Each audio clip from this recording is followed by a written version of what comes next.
नमस्कार विद्यार्थियों, पुनः जो है आपका हमारी जो ऑनलाइन शिक्षण की कक्षा है उसमें स्वागत है। और आज जो है हमने पढ़ा था जो भक्तिन जो संस्मरणात्मक रेखा चित्र है महादेवी वर्मा द्वारा रचित, उसकी जो मैंने अपने पिछले वीडियो में उस संस्मरण का जो सार है वो प्रस्तुत किया था। और आज हम जो अपने इस वीडियो में जो है इसके जो अभ्यास के प्रश्नोत्तर हैं उनके ऊपर विचार करेंगे। तो मैं आपको लेकर चलता हूं इसके अभ्यास के जो प्रश्नोत्तर पर। तो पहला जो प्रश्न है, भक्तिन अपना वास्तविक नाम लोगों से क्यों छुपाती थी और यह नाम किसने दिया होगा? तो भक्तिन का वास्तविक नाम लक्ष्मी था। और जैसा कि हम सब जानते हैं, जो लक्ष्मी नाम है वो समृद्धि सूचक होता है, धन ऐश्वर्य का प्रतीक होता है। और जो भक्तिन थी वो एक गरीब औरत थी, वह अपना धन ऐश्वर्य और वैभव का प्रतीक नाम जो है छुपाना चाहती थी लोगों से। तो क्यों छुपाती थी? क्योंकि जो है वो एक गरीब महिला थी। और जो उसका जो वास्तविक नाम लक्ष्मी था, तो लक्ष्मी जो नाम होता है वो ऐश्वर्य धन दौलत का प्रतीक होता है। तो वह अपना समृद्धि सूचक नाम जो है वो लोगों से छुपाती थी। तो ये स्पष्ट हो गया है, वो गरीब औरत थी और उसका वास्तविक जो नाम था वो धन दौलत ऐश्वर्य और समृद्धि का प्रतीक था। अतः वह अपना गरीब होने के कारण, बेहद गरीब महिला होने के कारण वह अपना समृद्धि सूचक नाम जो है लोगों से छुपाती थी। यह नाम किसने दिया होगा? भक्तिन को जो लक्ष्मी नाम है वो संभवतः उसके माता पिता ने दिया होगा, क्योंकि हर जो माता पिता है वो अपनी बेटी को जो है लक्ष्मी के रूप में मानता है। वह जो है उसके हमने जो है संस्मरण में पढ़ा था कि उसके पिताजी जो है उससे अगाध प्रेम करते थे। तो उसके माता पिता ने ही जो है उसके मंगल कामना करते हुए, उसका जो है भला सोचते हुए उसे भगवती लक्ष्मी का जो नाम जो है वो दिया होगा। इसका दूसरा जो प्रश्न है वो बड़ा महत्वपूर्ण है। 2 कन्या रत्न पैदा करने पर, आपको पता है कि 2 की बजाय उसको 3 लड़कियां हो गई थी, तो 3 कन्या आना चाहिए। वैसे यहाँ पर चलो 2 कन्या रत्न पैदा करने पर सास जेठानियों द्वारा भक्तिन की उपेक्षा से क्या यह सिद्ध होता है कि स्त्री ही स्त्री की दुश्मन है? क्या आप इस बात से सहमत हैं? हमने जो संस्मरण में देखा कि जब जो है भक्तिन ने जो है 3 बहुत ही प्यारी बटिया जैसे मुख वाली गेहुए रंग वाली बेटियों को पैदा किया, तो उसकी सास और जेठानियों ने उसकी उपेक्षा की। वह उसके पति के सामने भी जो उसकी चुगली करती थी, परंतु उसके पति जो है वो अपनी पत्नी की उपेक्षा नहीं करते थे। तो कौन उपेक्षा कर रहा था? उसकी सास और जेठानियां, जो स्वयं जो है महिला थी। तो जो है ये जो उदाहरण हमने संस्मरण में देखा है, हम समाज में भी ऐसे बहुत सारे उदाहरण देखते हैं कि जो सास जो होती है वो अपनी बहू को प्रताड़ित करती है, या जो है जो ननद होती है वो अपनी भाभी को प्रताड़ित करती है, या झगड़े होते हैं। हम समाज में भी जो है देखते हैं कि जो दादी होती है वो पोते की लालसा में जो है बहू के साथ अन्याय करती हैं। तो इस प्रकार जो स्वयं औरत जो है उनमें भी जो है वो पुत्र के प्रति जो है बहुत लालसा होती है। तो पुत्र पैदा ना होने पर जो है वो सास ननद जेठानियों द्वारा इस तरह की उपेक्षा की जो बहुत सारे उदाहरण जो है वो हमारे समाज में मिल जाते हैं। तो ऐसी घटनाओं से जो सिद्ध हो जाता है कि जो महिलाएं हैं वो भी जो है महिलाओं की पीड़ा को जो है कई बार जो है नहीं समझ पाती, और ऐसी घटनाएं जो है इस बात को पुख्ता कर देती हैं, इन विचारों को जो है दृढ़ कर देती हैं कि समाज में जो है पुरुष की अपेक्षा स्त्री है वो स्त्री की ज्यादा जो है बड़ी दुश्मन है। तो इस बात से हम जो है पूर्णतः जो है सहमत है। और ऐसी घटनाएं जो है सिर्फ इस संस्मरण में ही हमें जो देखने को नहीं मिली, समाज में भी जो है ऐसी बहुत सारी घटनाएं हमें देखने को मिलती हैं। अगला प्रश्न देखिए, भक्तिन की बेटी पर जबरदस्ती पति थोपा जाना उसके विवाह के संदर्भ में, कि वो किससे विवाह करे, कब करे, मतलब विवाह के संदर्भ में उसके मानवाधिकार व उसकी स्वतंत्रता को कुचलने की सदियों से आ रही परंपरा का प्रतीक है। कैसे? हाँ, ये सिर्फ जो है एक दुर्घटना नहीं है भक्तिन की बेटी पर पंचायत द्वारा पति थोपा जाना, बल्कि हमारे जो भारतीय समाज में जो है ये सदियों से आ रही परंपरा है कि जो हमारा जो परंपरागत समाज है उसमें जो लड़कियों से उसको उसकी शादी कब हो, उसकी शादी किसके साथ हो, उसकी जो इच्छा है उसका सम्मान नहीं किया जाता। तो हमने संत समण में भी देखा कि जो है भक्तिन की जो बेटी है वो उसके जो है जेठ और जेठैतों द्वारा, उसके जो चचेरे भाइयों द्वारा उसको जो पति जो थोपना चाहते थे उसको स्वीकार नहीं था, परंतु उसके साथ षड्यंत्र करते हैं और आखिर में जो पंचायत बैठती है तो पंचायत के जो गणमान्य जो लोग हैं वह भी जो है उस लड़की की इच्छा के विरुद्ध जो है वो फैसला देते हुए जबरन जो है उस मूर्ख लड़के से लड़की की शादी तय करते हैं।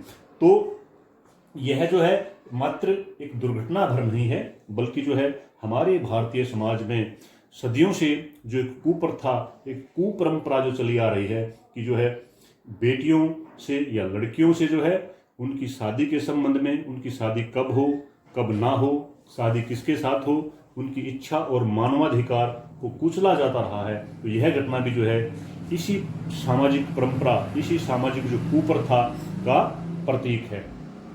अगला प्रश्न देखिए, भक्तिन अच्छी है यह कहना कठिन होगा क्योंकि उसमें दुर्गुणों का अभाव नहीं, लेखिका ने ऐसा क्यों कहा है? प्यारे बच्चों, इस प्रश्न में जो है कई बार मैंने देखा है कि बच्चे जो हैं वो थोड़े भ्रमित हो जाते हैं, तो पहले हमें प्रश्न को समझना होता है। तो प्रश्न में देखिए कई बार बच्चे भ्रमित हो जाते हैं कि इसमें प्रश्न जो पूछा जा रहा है उसमें वास्तव में क्या उत्तर देना है। भक्तिन अच्छी है यह कहना कठिन होगा। क्या कहना कठिन होगा? भक्तिन को अच्छा कहना कठिन होगा। क्यों अच्छा कहना कठिन होगा? क्योंकि उसमें दुर्गुणों का अभाव नहीं, अर्थात उसमें दुर्गुण है, दुर्गुणों का अभाव नहीं। ऐसा नहीं है कि उसमें दुर्गुण ना हो, लेखिका ने कहा उसमें दुर्गुणों का अभाव नहीं, यानी कि लेखिका ने कहा है कि भक्तिन को अच्छी कहना मुश्किल है क्योंकि उसमें दुर्गुण है। तो लेखिका ने ऐसा क्यों कहा होगा, अर्थात उसमें दुर्गुण है। क्यों कहा होगा, किन दुर्गुणों के आधार पर कहा है? अर्थात जो है अप्रत्यक्ष रूप से जो प्रश्न है उसमें भक्तिन के दुर्गुणों के बारे में पूछा गया है कि भक्तिन के किन दुर्गुणों के आधार पर लेखिका ने उसे अच्छा कहना कठिन है। तो हम इसको जो है इसका उत्तर जो है इस तरह से कह सकते हैं कि जो भक्तिन जो संस्मरण है उसमें महादेवी वर्मा ने कहा है कि जो भक्तिन है उसे जो अच्छा कहना कठिन है क्योंकि उसमें दुर्गुणों का अभाव नहीं। यह कहते हुए जो है महादेवी ने भक्तिन के दुर्गुणों को जो है प्रकट किया है। हमने देखा है कि जो भक्तिन है वो घर में पड़े हुए, इधर उधर पड़े हुए पैसों को उठाकर भंडार गृह की जो है मटकी में छुपा देती है। इस बारे में जब उससे पूछा जाता है तो वो कहती है कि घर में पड़े हुए पैसों को उठा लिया तो इसमें अपने घर में भी भला क्या चोरी हुई। वह अपनी बात को हमेशा जो है ऊपर रखती है, ठीक है। दूसरा जो है वह जो है अपनी मालकिन को खुश करने के लिए, वह अपनी मालकिन को खुश करने के लिए जो झूठ भी बोल देती है, बातों को जो है घुमा फिरा कर कहती है। और जब इस बारे में उससे कोई जो चर्चा करता है तो वह उससे भी शास्त्रार्थ की चुनौती दे देती है कि इतना झूठ तो धर्मराज महाराज जो है वो भी अपने जो भगवान को जो है प्रसन्न करने के लिए जो है बोल देते होंगे। अतः वह बातों को घुमा फिरा कर जो है कहती है। उसमें और दुर्गुण क्या है कि वो है जो है अपने जो व्यवहार में किसी भी तरह का परिवर्तन उसे स्वीकार नहीं है। वह हर किसी को जो है वो अपने अनुसार ढाल लेना चाहती है।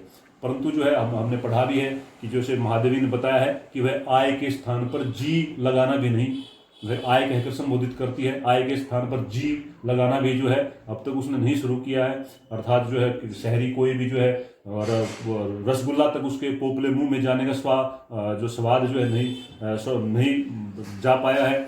वह जो है अपने अनुसार ढालती है लोगों को, अपनी बात को जो है वो बढ़ा रखती है। तो इस प्रकार के उसमें दुर्गुण है और इन्हीं दुर्गुणों के आधार पर जो महादेवी को ने कहा है कि भक्तिन अच्छी है यह कहना जो है वो कठिन है क्योंकि उसमें बहुत सारे दुर्गुण रहे हैं। अगला जो प्रश्न है हमारा, भक्तिन द्वारा शास्त्र के प्रश्न को अपनी सुविधा से सुलझा लेने का क्या उदाहरण दिया गया है? भक्तिन द्वारा शास्त्र के प्रश्न को, तो इसमें आया कि भक्तिन जो है वो शास्त्र के प्रश्न को भी अपनी सुविधा अनुसार सुलझा लेती है। और इसका उदाहरण देते हुए उसने बताया है कि जब मुझे जो है स्त्रियों का बाल घुटाना अर्थात जो है बाल कटवाना जो है वो पसंद नहीं है, तो इस संबंध में जब महादेवी ने भक्तिन को कहा तो उसने कहा कि ऐसा तो शास्त्रों में लिखा हुआ है।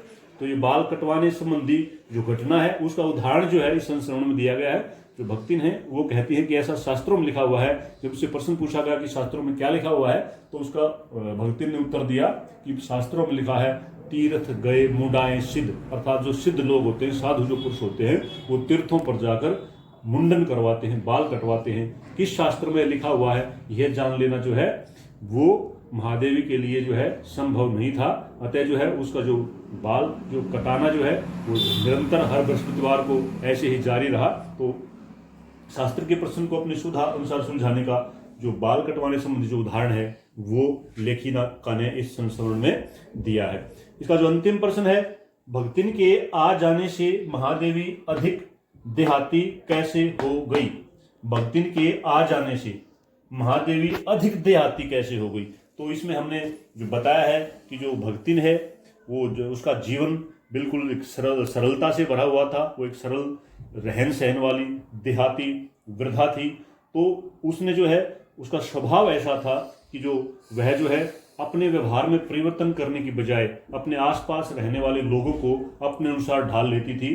तो जो है उसी ग्रामीण महिला की सरल और सहज जो जीवन पद्धति के प्रभाव में आकर जो है महादेवी हैं वो भी जो है देहाती जो है हो गई। देहाती जीवन का प्रभाव जो है वो महादेवी के जो है जीवन पर गांव में पकने वाले बहुत सारे जो भोजन हैं, जैसे इसमें बताया गया है कि वो उसे जो है क्रियात्मक रूप से जो है वो करके सिखाती थी। उसने बाजरे के तिल वाले जो पुए और ज्वार के भुने हुए भुट्टे की खिचड़ी, रात को जो है मकई का बुना दलिया जो है राब के साथ खाना पसंद आता है। इस प्रकार जो है लपसी जो है वो बताया गया है कि संसार भर के जो हलवे को भी जो है लजा देती है। तो इस प्रकार जो है उसे वह तरह तरह के गांव में पकने वाले जो भोजन हैं, जो व्यंजन हैं, वह भी जो है महादेवी को खिलाती रहती थी। इसके अलावा जो है वो जो महादेवी वो गांव में की बहुत सारी दंत कथाएं जो है उसने महादेवी को सुनाई थी।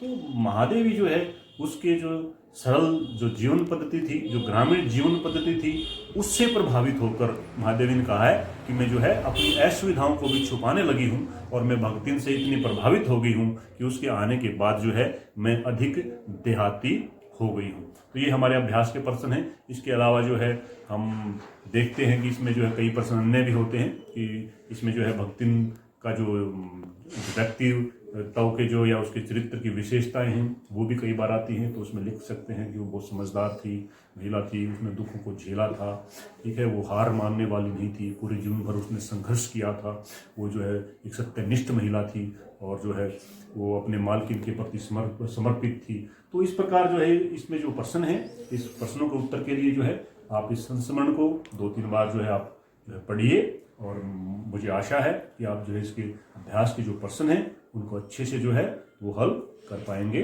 तो आपको मेरा ये वीडियो कैसा लगा आप जो है वो कमेंट के द्वारा अवश्य बताएं। अगर कोई कमी लगती है तो अपने सुझाव दें और मेरे जो है इस चैनल को सब्सक्राइब अवश्य कर लें ताकि मेरी जो अगली वीडियो है वो भी जो है आप तक जो है सरलता से पहुंच सके। तब तक के लिए आपका बहुत बहुत धन्यवाद।